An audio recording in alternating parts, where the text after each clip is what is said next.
नमस्कार दोस्तों, जैसे कि आपको पता है मेरा नाम है एडवोकेट संदीप और लॉ मंत्रा के नाम से हम मुखर्जी नगर में कोचिंग भी चला रहे हैं। बात ये चल रही थी कि भारतीय नागरिक सुरक्षा संहिता में जो चेंजेस हुए हैं उनके बारे में बात चल रही थी और ऑलरेडी मैं 3 वीडियो बना चुका हूँ इस बारे में। दोस्तों ये मेरा 4th वीडियो है और इस 4th वीडियो में पॉसिबली हम सभी अमेंडमेंट कवर कर लेंगे। दोबारा हर वीडियो की तरह इस वीडियो में भी बता रहा हूँ आपको कि BNSS में कुछ भी ऐसा नया नहीं है जो CRPC से अलग हो। CRPC ही एप्लीकेबल है, नई बोतल है और पुरानी शराब है, CRPC ही एप्लीकेबल है।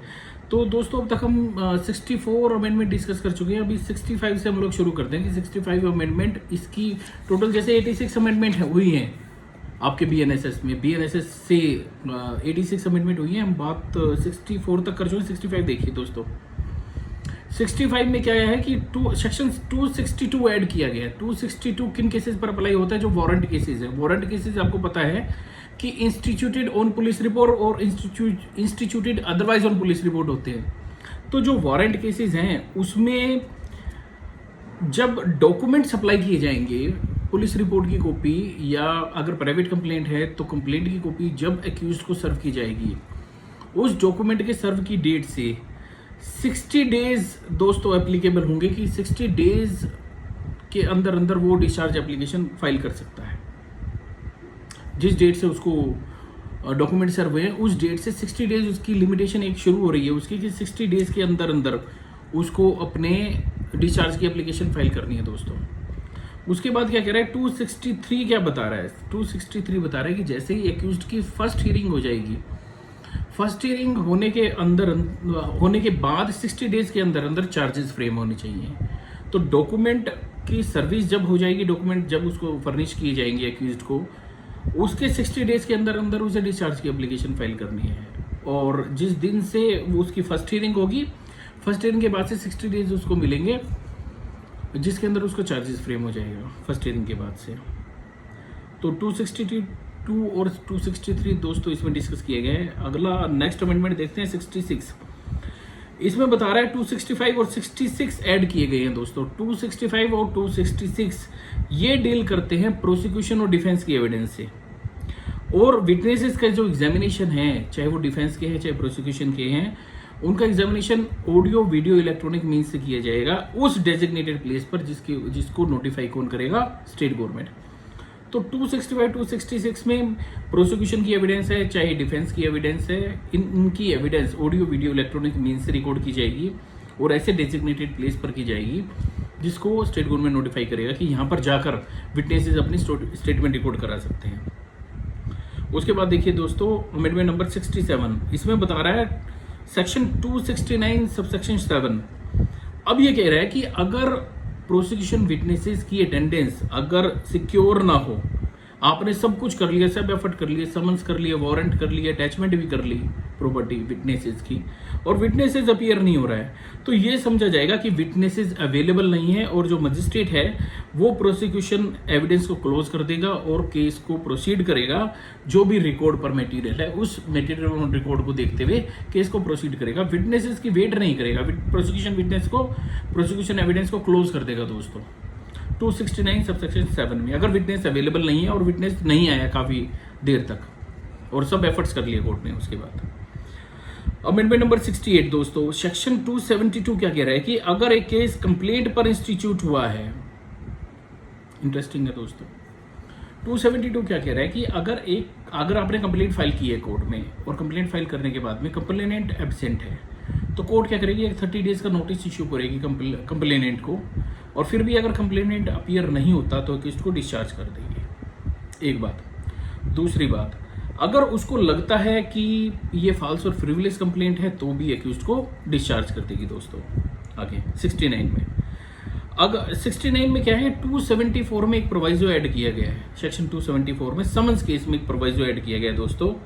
उसमें क्या है कि अगर कोर्ट को लगता है कि ये फॉल्स और फ्रिवलेस है, जो एक्यूजेशन है, ग्राउंडलेस है एक्यूजेशन एक्यूज्ड के अगेंस्ट में, तो उसको डिस्चार्ज कर देगी, कंप्लेंट को डिसमिस कर देगी और एक्यूज्ड को डिस्चार्ज कर देगी दोस्तों। तो ध्यान रखना पड़ेगा आपको कि ये समन्स केस में होगा, सेक्शन 274 अप्लाई होगा, और जहां पर कोर्ट को अपीयर्स हो रहा है कि ये जो एक्यूजेशन है ये ग्राउंडलेस है। वहाँ पर एक्यूज को डिस्चार्ज किया जा सकता है दोस्तों। उसके बाद सेक्शन ये अमेंडमेंट नंबर 70 अगर देखें तो अब क्या कह रहा है कि जो पैटी ऑफेंसेस हैं या लेस सीरियस ऑफेंसेस हैं, जैसे आपको पता है कि पहले समरी ट्रायल होता था, तो समरी ट्रायल की लिमिट थी कि जिसमें 2 साल से कम की पनिशमेंट है। अब इन्होंने क्या किया, उस पनिशमेंट को बढ़ाकर 3 साल से जो कम की ऑफेंसेस है, मगर वो पैटी हैं, लेस सीरियस ऑफेंसेस थेफ्ट के हैं, रिसीविंग और रिटेनिंग स्टोलन प्रॉपर्टी के हैं, मिसचिफ के हैं, और या फिर क्रिमिनल इंटिमिडेशन के हैं, ब्रीच ऑफ पीस के हैं, हाउस ट्रेसपास के हैं। ऐसे जो ऑफेंसेस हैं इसको कोर्ट ऑफ समन्स केस ना लेकर या इनको वारंट केस ना लेकर अब इनको समरी ट्रायल ट्रीट करेगा दोस्तों। और समरी ट्रायल ट्रीट करते हुए वे एक्यूज्ड को रीजनेबल अपॉर्चुनिटी देगा सुनने के लिए और रीजन रिकॉर्ड करेगा। और रीजन रिकॉर्ड करने के बाद में एक अपॉर्चुनिटी देने के बाद में एक्यूज्ड को इस केस को, इस तरह के केसेस को समरी ट्रायल ट्रीट करेगा दोस्तों। उसके बाद अमेंडमेंट दी गई है दोस्तों 71। इस अमेंडमेंट में बताया गया है कि एक टाइम पीरियड प्रेस्क्राइब किया गया है प्ली बार्गेनिंग के लिए दोस्तों।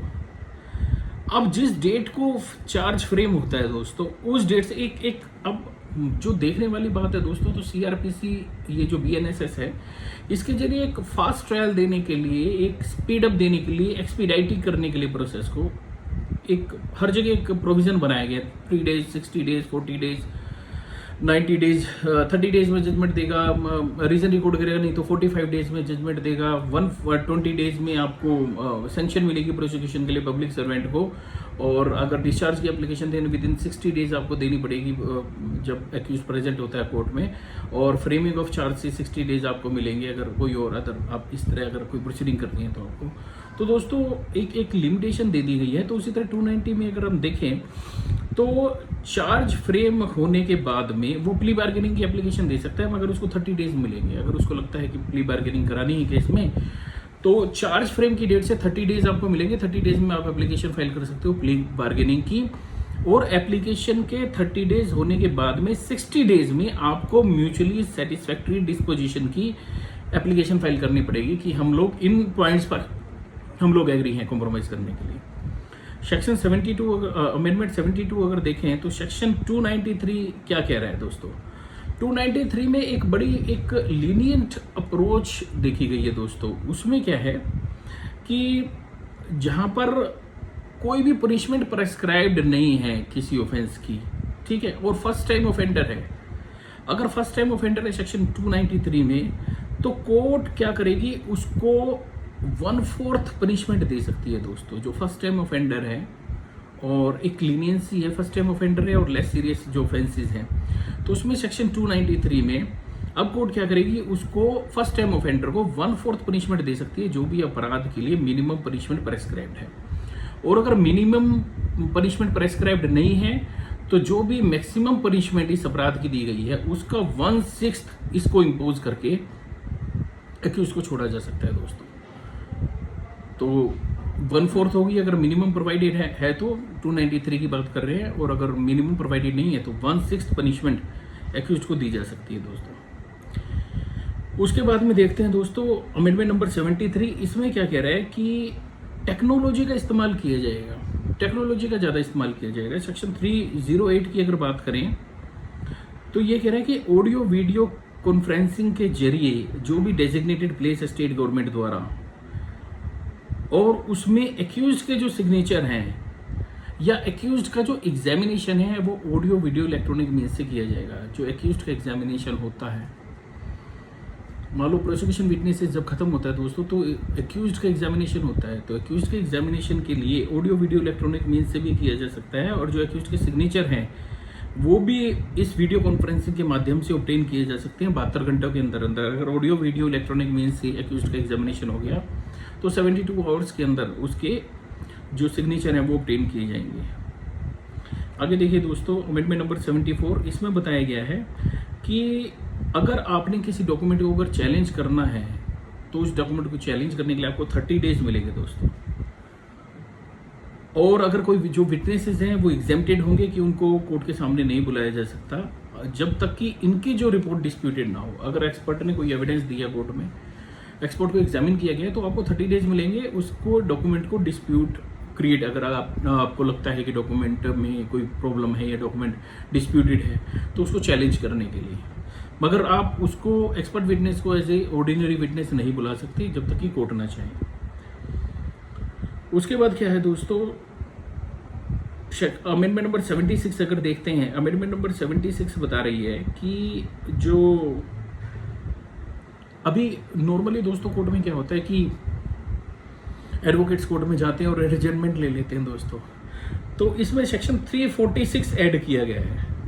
346 में क्या होगा कि कोर्ट ऑपोजिट पार्टी की ऑब्जेक्शन रिकॉर्ड करने के बाद में ज़्यादा से ज़्यादा 2 बार एडजमेंट दे सकती है दोस्तों। पहले जो भी नंबर ऑफ एडजमेंट्स होती थी उनकी कोई लिमिट नहीं होती थी, मगर इस बार क्या है 346 में कि ऑपोजिट पार्टी की ऑब्जेक्शन रिकॉर्ड करने के बाद में कोर्ट ज़्यादा से ज़्यादा 2 बार एडजमेंट दे सकती है। आगे देखिए दोस्तों, सेक्शन 349 ऐड किया गया है दोस्तों। Amendment number 77 section number 349। Section 349 क्या कह रहा है कि जो फर्स्ट क्लास मजिस्ट्रेट है, अगर उसको लगता है कि भाई अरेस्ट की तो जरूरत नहीं है, तो बिना अरेस्ट के किए किसी भी व्यक्ति के स्पेसिमेन ले सकती है, स्पेसिमेन सिग्नेचर से ले सकती है, या सैंपल्स कलेक्ट कर सकती है। किसी भी तरह का सैंपल हो सकता है, वो आप समझिए अगर डीएनए का सैंपल चाहिए और किसी भी तरह का स्पेसिमेन सिग्नेचर्स की अगर उसको कॉपी चाहिए, तो बिना उसकी अरेस्ट के सेक्शन 349 में मजिस्ट्रेट जो होगा वो बिना अरेस्ट के किसी भी व्यक्ति का सैंपल्स और स्पेसिमेंस कलेक्ट कर सकता है। आगे देखिए, फिंगर इंप्रेशंस हो गए, वॉइस सैंपल्स हो गए, या डीएनए प्रोफाइल्स हो गई, या फिर सिग्नेचर की हो गया, ये सब कलेक्ट कर सकता है दोस्तों। उसके बाद दोस्तों अमेंडमेंट नंबर अगर हम 78 देखिए, अमेंडमेंट नंबर 78 में बताया गया है कि सेक्शन 356 में अगर किसी व्यक्ति को प्रोक्लेम्ड ऑफेंडर डिक्लेयर कर दिया गया है, तो यहाँ पर मैं पहले आपको मोटा मोटा समझा देता हूँ दोस्तों। 356 में क्या है कि अगर किसी व्यक्ति को प्रोक्लेम्ड ऑफेंडर डिक्लेयर किया गया है तो उसकी एब्सेंस में भी ट्रायल चलेगा। अब कोर्ट क्या करेगी, 30-30 दिनों के इंटरवल पर या 30-30 दिनों के गैप पर 2 अरेस्ट वारंट इशू करेगी दोस्तों। 2 अरेस्ट वारंट इशू करने के बाद में नोटिस का पब्लिकेशन करेगी 2 लोकल या नेशनल न्यूज़पेपर में। उसके बाद में ट्रायल की कमेंसमेंट का नोटिस देगी उसके रिलेटिव्स को, और इसके नोटिस को अफिक्स करेगी कोर्ट के बाहर और जहां पर वो रहता था उसके बाहर, और उसके बाद में ट्रायल को शुरू कर देगी दोस्तों। और जहां पर ट्रायल प्रोक्लेम्ड ऑफेंडर के अगेंस्ट में शुरू हो रहा है, तो 90 दिन के बाद चार्ज फ्रेम कर देगी दोस्तों। और चार्ज फ्रेम होने के बाद में भी इस एक्यूज्ड की एब्सेंस में भी इसको लीगल रिप्रेजेंटेशन का राइट मिलेगा दोस्तों। तो स्टेट गवर्नमेंट अपने खर्चे पर लीगल एड से इसके लिए एडवोकेट अपॉइंट करेगी जो इसकी एब्सेंस में इसकी डिफेंस को देखेगा दोस्तों। उसके बाद अमेंडमेंट नंबर 79 अगर देखें दोस्तों, तो 79 में क्या है कि अगर किसी प्रोसिक्यूशन का विड्रॉ किया गया है 360 में, तो सेक्शन 360 में अगर विड्रॉल ऑफ प्रोसिक्यूशन हुआ है, इस तरह के केसेस में भी कोर्ट प्रोसिक्यूशन के विड्रॉ करने से पहले जो विक्टिम है उसको बुलाएगी और उसकी स्टेटमेंट रिकॉर्ड करेगी कि वो सेटिस्फाई है या नहीं, ये वॉलेंट्री है या नहीं है विड्रॉल फ्रॉम प्रोसिक्यूशन, और उसको क्या लग रहा है, क्या उसको लगता है, क्या उसके साथ हुआ है, क्या वो कहना चाहता है। उसके बाद में अमेंडमेंट नंबर 80 में दोस्तों बताया गया है, तो जो एक्यूज्ड है अगर वो कस्टडी में है, तो सेक्शन 392 में दोस्तों, सेक्शन 392 में वो ऑडियो वीडियो इलेक्ट्रॉनिक मीन्स के जरिए अपनी जजमेंट को सुन सकता है। अब अगर कोर्ट जजमेंट प्रोनाउंस कर रहा है तो सेक्शन 392 में एक्यूज्ड के पास राइट होगा कि वो ऑडियो वीडियो इलेक्ट्रॉनिक मीन्स से अपनी जजमेंट को हियर कर सके, सुन सके। उसके बाद दोस्तों अमेंडमेंट नंबर 81 में सेक्शन 398 ऐड किया गया है दोस्तों। सेक्शन 398 में विक्टिम प्रोटेक्शन स्कीम जो पहले भी हमारे पास थी, विक्टिम प्रोटेक्शन स्कीम 357 में, वो विक्टिम प्रोटेक्शन स्कीम अभी भी कंटिन्यू की गई है दोस्तों। और जिसके लिए ये मान लीजिए लॉ कमीशन की जो रिपोर्ट है या मेलिमत कमेटी की रिपोर्ट है 14th, 154th, 172nd, 178th और 198th रिपोर्ट, और Mahendra Chawla versus union of India में विटनेस प्रोटेक्शन स्कीम जो है 2080, उसका ड्राफ्ट जो सुप्रीम कोर्ट ने अप्रूव किया है, उसके प्रोविजन को लागू किया गया है सेक्शन 398 में। अब दोस्तों अब एक और नया प्रोविजन लागू किया गया जो आज तक नहीं था हमारे सीआरपीसी में, वो है सेक्शन 472। तो बीएनएसएस के जरिए एक नया प्रोविजन लागू किया गया है मर्सी पिटीशन का। अगर कोई भी मर्सी पिटीशन फाइल की जाती है गवर्नर के सामने, या फिर प्रेसिडेंट ऑफ इंडिया के सामने, तो 30 दिन मिलेंगे जो कन्विक्ट है कि वो 30 दिन के अंदर गवर्नर को ये मर्सी पिटीशन फाइल कर सकता है, और 60 डेज मिलेंगे प्रेसिडेंट के लिए कि वो अपनी मर्सी पिटीशन फाइल कर सकता है।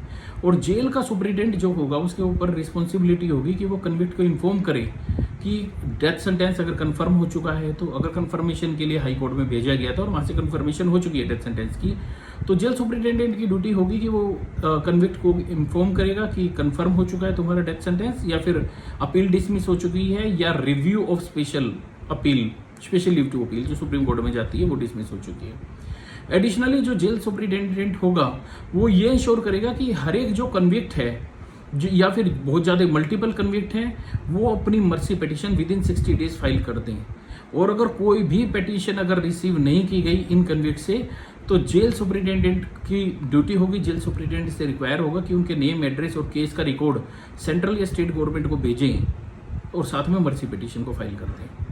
जहाँ पर स्टेट गवर्नमेंट ने अगर अपनी रिकमेंडेशन दी है प्रेसिडेंट को 60 डेज के अंदर अंदर, अगर मान लो स्टेट गवर्नमेंट को कोई रिकमेंडेशन मिलती है या मर्सी पिटीशन मिलती है, तो सेंट्रल गवर्नमेंट जो होगी वो भी स्टेट गवर्नमेंट को अपनी रिकमेंडेशन देगी, और रिकमेंडेशन देने के दौरान में वो स्टेट गवर्नमेंट का रिकॉर्ड और जेल सुप्रिटेंडेंट के रिकॉर्ड को भी देखेगी।